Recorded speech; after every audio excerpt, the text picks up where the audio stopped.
Hi guys, welcome back to Veena Pinku Kannada ಚಾನಲ್ನ ನಿಮ್ಮ ಪ್ರೀತಿಯ ವೀಣಾ. ಸೊ ಬನ್ನಿ, ನಾನು ಇವತ್ತು ವ್ಲಾಗ್ನ ಸ್ಟಾರ್ಟ್ ಮಾಡಿದ್ದೀನಿ.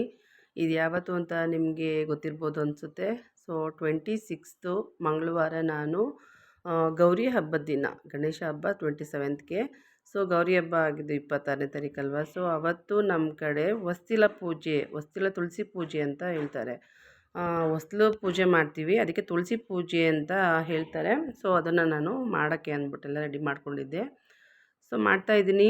ನಮ್ಮ ಕಡೆ ಇದೇ ಥರನೇ ಮಾಡೋದು ಯಾವಾಗಲೂ ಅಷ್ಟೇ. ಗೌರಮ್ಮ ಬಂದಿದ್ದ ದಿನ ಈ ಥರ ಮರಕ್ಕೆ ಅರಿಶಿನ ಕುಂಕುಮ ಇಟ್ಟು, ಕಾಯಿ, ಕರ್ಪೂರ, ಗಂಧದ ಕಡ್ಡಿ, ಹಣ್ಣು ಎಲ್ಲ, ಹೂವು ಎಲ್ಲ ಇಟ್ಟು ಈ ಥರ ಮರದೊಳಗಡೆ ಇಟ್ಟು ಹೊಸ್ತಿಲ್ಗೆ, ಆಮೇಲೆ ಮಕ್ಳಿಗೆಲ್ಲ ಮನೆಗೆಲ್ಲ ಕಾಯಿನ ನೀವುಳಿಸಿ ಪೂಜೆ ಮಾಡೋದು. ಸೊ ಅದನ್ನು ನಾನು ಮಾಡ್ತಾಯಿದ್ದೆ, ನೀವು ನೋಡ್ತಿರ್ಬೋದು. ಸಿಂಪಲ್ಲಾಗಿ ರಂಗೋಲಿ ಬಿಟ್ಟಿದೆ. ಯಾಕೆಂದರೆ ನನಗೆ ಅಲ್ಲಿ ನನ್ನ ಮಕ್ಕಳು ಎಲ್ಲ ಹರಗ್ತಾರೆ, ಎಲ್ಲ ಕಾಲಲ್ಲಿ ಓಡಾಡಿಕೊಂಡು ಒಳಗಡೆಗೆಲ್ಲ ಸುಮ್ಮನೆ ಇದು ಮಾಡ್ತಾರೆ ಅನ್ನೋದಕ್ಕೋಸ್ಕರ ನಾನು ಯಾವಾಗಲೂ ಅಷ್ಟೇ ಚಾಕ್ ಪೀಸಲ್ಲೇ ನಾನು ರಂಗೋಲಿ ಬಿಡೋದು. ಸೊ ತುಳಸಿ ಹತ್ರನೂ ಚಿಕ್ಕದಾಗಿ ರಂಗೋಲಿ ಬಿಟ್ಟು ಪೂಜೆ ಸ್ಟಾರ್ಟ್ ಮಾಡಿದ್ದೀನಿ. ಸೊ ನನ್ನ ಮಗನಿಗೆ ಫಸ್ಟು ನೀವುಳಿಸ್ಬೇಕಿತ್ತು. ಮನೆಗೆ ಫಸ್ಟು ಬಾಗಿಲಿಗೆ ನೀವುಳಿಸಿ ಕಾಯಿನ, ಆಮೇಲೆ ಮಕ್ಕಳಿಗೆ ನೀವುಳಿಸ್ಬೇಕು. ಎಲ್ಲರೂ ಅಷ್ಟೇ. ಮೇಯ್ನು ತುಳಸಿ ಪೂಜೆ ಅಂತ ಅಂದರೆ ಕಾಯಿನ ನೀವುಳಿಸಿ ಫಸ್ಟು, ಆಮೇಲೆ ಪೂಜೆ ಮಾಡಬೇಕು. ಮೇಯ್ನ್ ಇದೇನೆ, ಅದು ಮರದಲ್ಲೇ ಇಟ್ಟು ಪೂಜೆ ಮಾಡಬೇಕು. ಸೊ ನಿಮ್ಮ ಕಡೆ ಏನಾದರೂ ಈ ಥರ ಇದೆಯಾ ನೋಡಿ. ನಮ್ಮ ಕಡೆ ಅಂದರೆ ಮಂಡ್ಯ, ಬ್ಯಾಂಗ್ಳೂರು ಕಡೆ ಸ್ವಲ್ಪ ಜನ ಮಾಡ್ತಾರೆ, ಇನ್ನು ಸ್ವಲ್ಪ ಜನ ನನಗೆ ಗೊತ್ತಿಲ್ಲ. ಆ್ಯಕ್ಚುಲಿ ನಮ್ಮ ಕಡೆ ಎಲ್ಲ ಕಂಪಲ್ಸರಿನ ಮಾಡಲೇಬೇಕು. ಗೌರಮ್ಮ ಬರೋದಿನ ಈ ಪೂಜೆ ಮಾಡಲೇಬೇಕು. ಸೊ ಹಂಗಾಗಿ ನಾನು ಮದುವೆ ಆದಮೇಲೆ ಇದನ್ನು ಕಂಪಲ್ಸರಿ ನಾನು ಮಿಸ್ ಮಾಡ್ದೇ ವರ್ಷ ನಾನು ಮಾಡ್ತೀನಿ. ಸೊ ತುಂಬಾ ಸೆಕೆ ಆಗ್ತಿತ್ತು. ಅದು ನಾನು ಸಂಜೆ ಮಾಡ್ತಿರೋದು 6:15 6:30 ಆ ಟೈಮಲ್ಲಿ. ಸೊ ಅಲ್ಲಿ ಕಾಯಿ ಹೊಡೆದೆ. ಹೊರಗಡೆ ಸ್ವಲ್ಪ ಸೋನೆ ಬರ್ತಾಯಿತ್ತು, ಆಲ್ರೆಡಿ ಮಳೆ ಕೂಡ ಬರ್ತಾಯಿತ್ತಲ್ಲ ಸೋನೆ ಥರ. ಸೊ ಮಾಡ್ತಾಯಿದ್ದೆ. ನನ್ನ ಮಗ ಕೂಡ ಗಂಧದ ಕಡ್ಡಿ ಬೆಳಗಕ್ಕೆ ಅಂತ ಅಂದ್ಬಿಟ್ಟು ಬಂದ. ಸೊ ಫಸ್ಟ್ ನಾನು ಬೆಳಗ್ದೆ, ಅದನ್ನು ಯಾವ ಥರ ಬೆಳಗೋದು ಅಂತ ತೋರಿಸ್ತಿದ್ದೆ. ಯಾಕೆಂದರೆ ನಮ್ಮ ಮಕ್ಕಳು ಕೂಡ ನೋಡ್ಕೊಬೇಕಲ್ವ. ಇಲ್ಲ ನನ್ನ ಆ ಥರ ಎಲ್ಲ ಏನಿಲ್ಲ.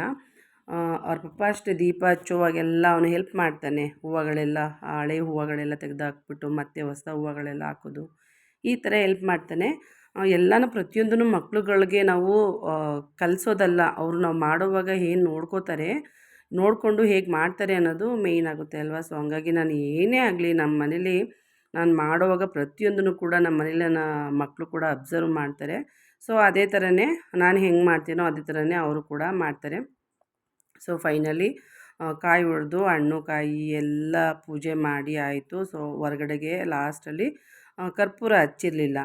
ಕರ್ಪೂರ ಹಚ್ಚಿ ಕೂಡ ಒಂದು ಸ್ವಲ್ಪ ಹೊತ್ತು ಇರಲಿ, ಒಂದು ಸೆಲ್ಫಿ ತಗೊಳ್ಳೋಣ ಅಂದ್ಬಿಟ್ಟು ಸುಮ್ಮನೆ ಹಂಗೆ ಕೂತ್ಕೊಂಡು. ಸೊ ಸೆಲ್ಫಿ ತೆಕ್ಕೊಂಡಾಯಿತು, ಪೂಜೆನೂ ಕೂಡ ಆಯಿತು.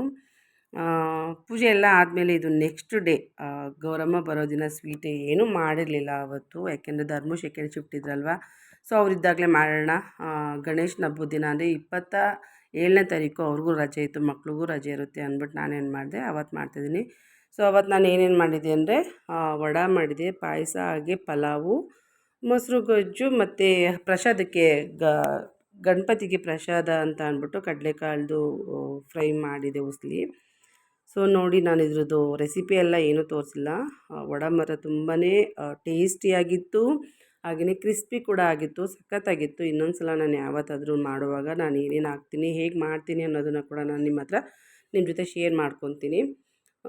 ತುಂಬ ಚೆನ್ನಾಗಿತ್ತು. ಎಷ್ಟು ಬೇಗ ಅಂದರೆ ಬೆಳಗ್ಗೆ ಟಿಫನ್ ಏನೂ ಮಾಡಿರಲಿಲ್ಲ. ಬೆಳಗ್ಗೆನೇ ಬೇಗ ಎದ್ದು ಟಿಫನ್ ಟೈಮಿಂಗ್ಸಿಗೆ ಮಾಡೋಣ ಪೂಜೆ ಎಲ್ಲ ಮಾಡಿ ಅನ್ನೋದಕ್ಕೋಸ್ಕರ ನಾನೇನು ಮಾಡಿದೆ, ಎಲ್ಲ ರೆಡಿ ಮಾಡಿತ್ತು ಆಲ್ರೆಡಿ. ಪಲಾವೆಲ್ಲ ಆಗಿ, ಮೊಸರು ಗೊಜ್ಜು, ಕಡಲೆಕಾಳ್ದು ಇದೆಲ್ಲಾಗಿತ್ತು. ಮಧ್ಯದಲ್ಲಿ ನೋಡಿ ನನ್ನ ಹಸ್ಬೆಂಡ್ ಕೂಡ ಕೈ ಹಾಕಿದ್ರು ಅಲ್ಲಿ. ಅವರು ಈ ಥರ ಬಿಡು ವಡೆನ ಅಂತ ಕೈ ತೋರಿಸ್ತಾ ಇದ್ದರು. ಸರಿ ಓಕೆ, ಅಷ್ಟು ಚಿಕ್ಕದಾಗಿ ಬಿಟ್ಟರೆ ಏನು ಅಂತ ಅಂದ್ಬಿಟ್ಟು ಸರಿ ಆಯಿತು ಹಂಗೆ ಮಾಡ್ತೀನಿ ಅಂದ್ಬಿಟ್ಟು ಬಿಡ್ತಾಯಿದ್ದೆ. ನೋಡ್ತಿರ್ಬೋದು, ಪಾಯಸ ಕೂಡ ಆಗಿತ್ತು, ಪಲಾವ್ ಕೂಡ ಆಗಿತ್ತು. ಸಿಂಪಲ್ಲಾಗಿ, ಬೇರೆ ಪೌಡರ್ ಏನೂ ಹಾಕಿರಲಿಲ್ಲ ಪಲಾವ್ಗೆ ನಾನು. ಅಂದರೆ ಮಾಮೂಲಿ ಚಕ್ಕೆ, ಲವಂಗ, ಪುದೀನ, ಕೊತ್ತಂಬರಿ, ಮೆಣಸಿನ್ಕಾಯಿ ಏನಿರುತ್ತೆ ಆ ಥರ ರುಬ್ಬಿ ಹಾಕ್ತೀನಲ್ಲ. ಸೊ ಸೇಮ್ ನಾಟಿ ಸ್ಟೈಲಲ್ಲಿ ನಾನು ಮಾಡಿದ್ದು.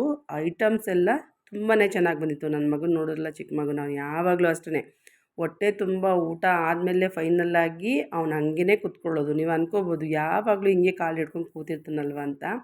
ಎಸ್, ಅವನಿಗೆ ಹೊಟ್ಟೆ ತುಂಬ ಊಟ ಮಾಡಾದ್ಮೇಲೆ ಫೈನಲಾಗಿ ಸಾಕಪ್ಪ ಅನ್ನೋ ಟೈಮಲ್ಲಿ ಆ ಥರ ಕಾಲು ಹಿಡ್ಕೊಂಡು ಸುಮ್ಮನೆ ಹಿಂಗೆ ಬೇಗಂಗೆ ಕೂತ್ಕೊಂಡು ತಿಂತಾಯಿರ್ತಾನೆ ಅಷ್ಟೇ. ಇನ್ನೇನಿಲ್ಲ, ಎಲ್ಲರದ್ದು ಊಟ ಆಗಿತ್ತು. ನನ್ನ ದೊಡ್ಡ ಮಗ ಕೂಡ ಊಟ ಮಾಡ್ತಾಯಿದ್ದೆ. ಸೊ ಅಲ್ಲೇ ನಾನು ಇನ್ನೂ ಸ್ಯಾರಿ ಕೂಡ ಏನೂ ಹಾಕ್ಕೊಂಡಿರಲಿಲ್ಲ. ಅಡುಗೆ ಎಲ್ಲ ಮಾಡಿ ಬಂದು ಪೂಜೆ ಎಲ್ಲ ನನ್ನ ಹಸ್ಬೆಂಡೇ ಮಾಡಿದರು. ಅವತ್ತು 21 ಗರಿಕೆನ ಇಟ್ಟು ಪ್ರಸಾದಕ್ಕಿಟ್ಟು ಗಣೇಶನಿಗೆ ಎಲ್ಲ ಮಾಡಿದ್ದೆ. ಸೊ ಹಂಗಾಗಿ ನೀವೇ ದೀಪ ಹಚ್ಚಿ ನಾನು ಇದೆಲ್ಲ ರೆಡಿ ಮಾಡ್ತಾಯಿದ್ದೀನಲ್ವ ಅಂತ ಹೇಳಿದೆ. ಸರಿ ಆಯಿತು ಅಂತ ಹೇಳಿದ್ರು. ಸೊ ನೋಡ್ತಿರ್ಬೋದು ಪಲಾವು, ವಡೆ, ಪಾಯಸ ಮತ್ತು ಹೆಸ್ರುಕಾಳು ಕಡಲೆಕಾಳ್ದು ಈ ಸಲ ತುಂಬ ಅಂದರೆ ಬೇರೆ ಥರ ಮಾಡಿದ್ದೆ. ಟೇಸ್ಟ್ ಮಾತ್ರ ಸಖತ್ತಾಗಿ ಬಂದಿತ್ತು. ಇದೆಲ್ಲ ನಾನು ಶೇರ್ ಮಾಡ್ಕೋಬೇಕು ಅಂತ ಅಂದ್ಕೊಂಡಿದ್ದೆ, ಬಟ್ ಅದು ವೀಡಿಯೋ ಮಾಡಿಕೊಂಡು ಆಗಲಿಲ್ಲ. ಸೊ ನೆಕ್ಸ್ಟ್ ಟೈಮು ನಾನಂತೂ ಮಿಸ್ ಮಾಡಲ್ಲ. ಕಡಲೆಕಾಳು ಉಸ್ಲಿ ನನಗೆ ಹೇಗೆ ಮಾಡಿದೆ ಅನ್ನೋದು ಕೂಡ ತೋರಿಸ್ತೀನಿ. ಯಾರೋ ಒಬ್ಬರು ಯೂಟ್ಯೂಬಲ್ಲಿ ತುಂಬ ಜನ ಮಾಡಿದರು. ಸೊ ಅದನ್ನು ನೋಡಿಕೊಂಡು ಕೂಡ ನಾನೇ ಮಾಡಿದೆ. ತುಂಬ ಟೇಸ್ಟಿಯಾಗಿ ಬಂತು. ಪಲಾವ್ ಕೂಡ ಎಲ್ಲ ಕೂಡ ಟೇಸ್ಟಿಯಾಗಿತ್ತು. ಸೊ ಇಷ್ಟೇ ಇವತ್ತಿನ ವಿಡಿಯೋ. ಗೌರಿ ಹಬ್ಬದ ಸಿಂಪಲ್ಲಾಗಿ ಹಬ್ಬ ಮಾಡಿದ್ರು. ನಾವು ಗಣಪತಿ ಏನು ಕೂರಿಸಲ್ಲ ಮನೆಯಲ್ಲಿ. ಸೊ ಫೋಟೋಗೇ ಗರಿಕೆ ಇಟ್ಟು ನೈವೇದ್ಯ ಇಟ್ಟು ಪೂಜೆ ನಾರ್ಮಲಾಗಿ ಕಾಯಿ ಹೊಡೆದು ಹಣ್ಣಿಟ್ಟು ಹೇಗೆ ಪೂಜೆ ಮಾಡ್ತಾರೋ ಸೊ ಹಂಗೇ ನಾನು ಕೂಡ ಮಾಡಿದೆ. ನನ್ನ ಹಸ್ಬೆಂಡ್ ಹೇಳ್ತಾರೆ ಗಣೇಶನ ಕೂರಿಸಿದ್ರೆ ಆಗೋದು ಚಿಕ್ಕದಾಗಿ ಮಕ್ಳಿಗೆ ಇಷ್ಟ ಆಗಲಿ ಅಂತ. ಸೊ ಐ ಹೋಪ್ ಇಷ್ಟ ಆಗುತ್ತೆ ಅನ್ಕೋತೀನಿ. ಇಷ್ಟ ಆಗಿದ್ರೆ ಈ ವಿಡಿಯೋ ಲೈಕ್ ಮಾಡಿ, ಶೇರ್ ಮಾಡಿ ಫ್ರೆಂಡ್ಸ್ಗಳಿಗೆ. ಹಾಗೆ ಹೊಸದಾಗಿ ನೋಡಿದ್ರೆ ಸಬ್ಸ್ಕ್ರೈಬ್ ಮಾಡ್ಕೊಳ್ಳಿ.